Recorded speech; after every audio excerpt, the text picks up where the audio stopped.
Okay, this is the summarization.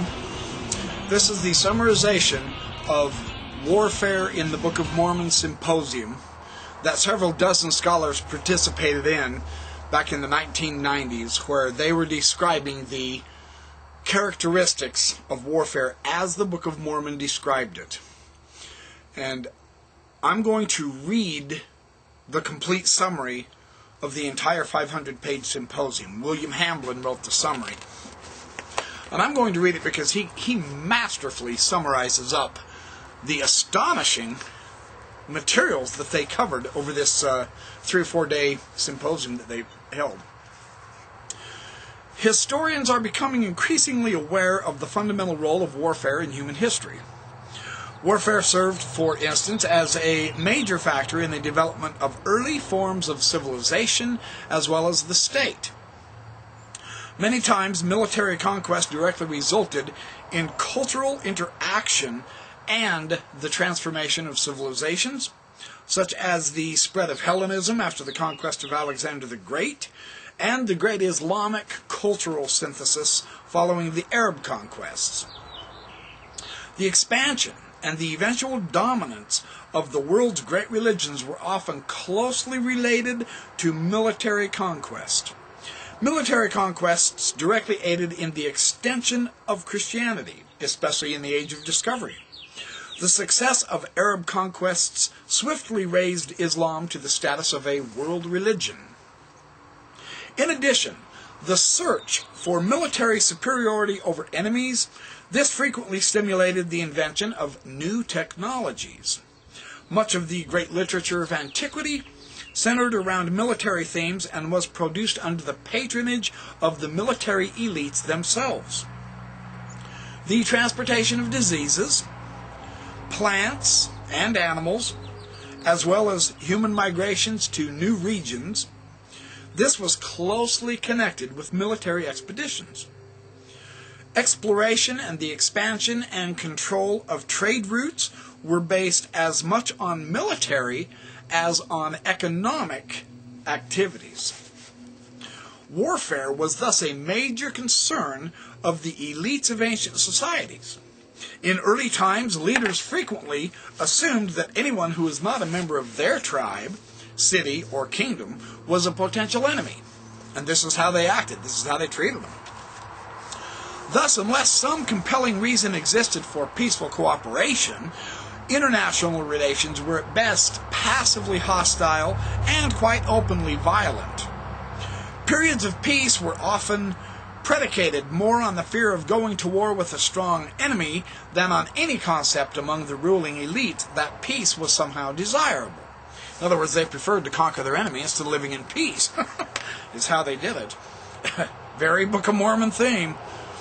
Of course, there were many exceptions to this general rule, especially some among, although by no means all, religious leaders and philosophers. Nonetheless, political and military reality ensured that peaceful social concepts seldom, if ever, were put into widespread official practice. In this century, which can be characterized as the age of world war, genocide, and nuclear arms, it's difficult to imagine that less than just 1 century ago, since modern technology rendered the effects of war so horrendous, and that a widespread call for the complete abolition of war has arisen. This is the modern thinking. Anciently, it wasn't that way.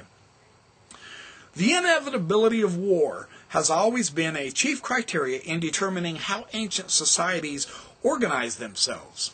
The need to defend their family, their lands, their political ideologies, their own personal interests, their possessions from bands or brigands or organized enemy armies. This necessitated the increasing militarization of ancient societies.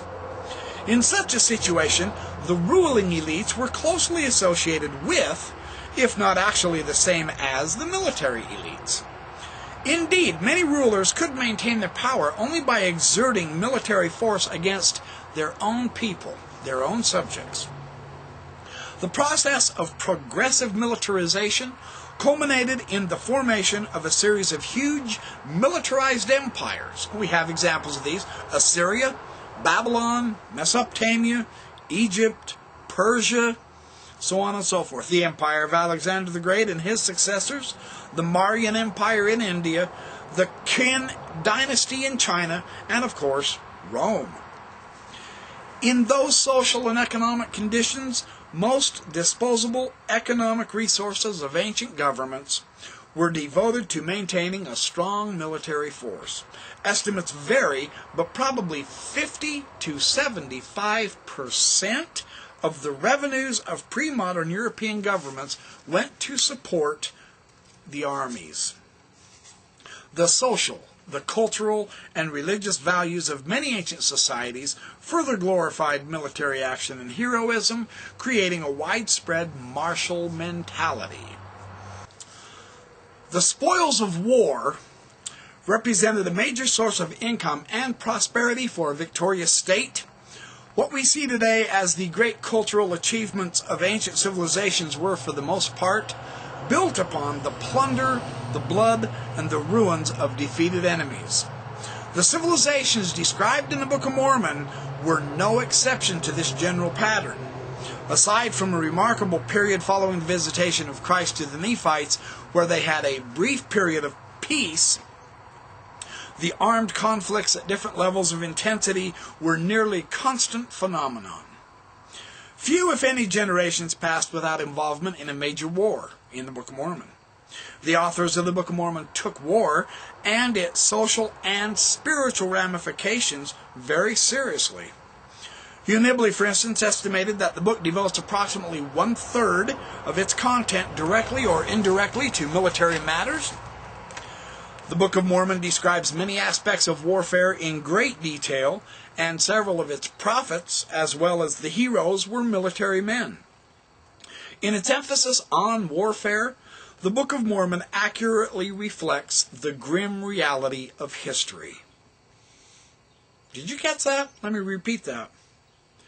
In its emphasis on warfare, the Book of Mormon accurately reflects the grim reality of history. It's a fascinating note to end this particular first read on. I'm probably going to have about 6 more of these videos summing up Bill Hamblin's summary of this astonishing symposium, Warfare in the Book of Mormon. I'm going to encourage you again, you really must get this phenomenal text. It will change the way you view the Book of Mormon.